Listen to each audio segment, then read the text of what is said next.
Christ Church Cathedral. Christ Church is the second Church of Ireland cathedral in Dublin. The other one is St. Patrick's Cathedral. The building that can be seen today is older than St. Patrick's. It is believed that it started off as a small wooden church built around 1030 by the Viking King Sihtric. It was built inside the old city walls. All around it was the old Viking city with packed houses, workshops and narrow lanes.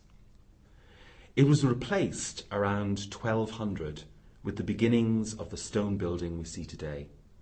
Many people added to the cathedral since, but by the 1800s it had fallen into disrepair. As in the case with St. Patrick's, a wealthy Dublin man came to the rescue and donated £230,000, which is the same as €26 million, to restore it. The name of this man was Henry Rowe, and he made his money by distilling whisky, while St. Patrick's was saved by the Guinnesses and the money they had made from beer. Henry Rowe turned the cathedral into the building Dubliners know today, but while the outside was much changed, the inside stayed pretty much as it was in the Middle Ages. Inside the cathedral, one can see steps leading down to a huge underground room running the whole length of the building. This kind of room in a church is called a crypt, and it is often used for burials or chapels. It is not quite clear what it was used for in Christ Church, but it is reported that in the 17th century it was divided up and rented out as shops and taverns. Tavern is an old word for pub.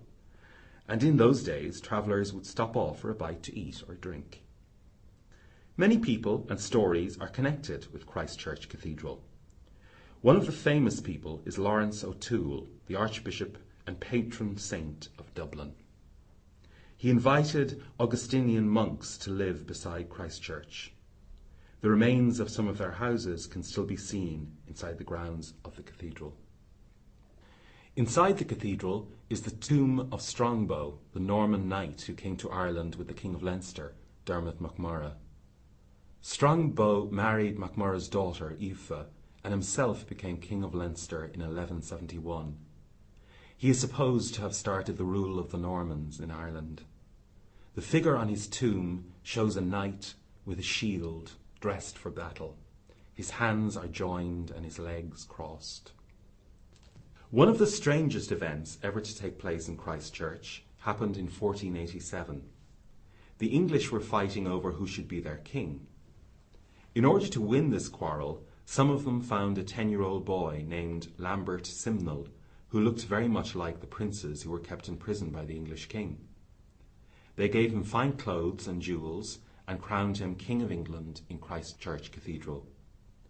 Many important Irish lords and nobles attended the ceremony. When the lie was discovered, Lambert was dismissed and sent to work in the king's kitchen, but his life was spared.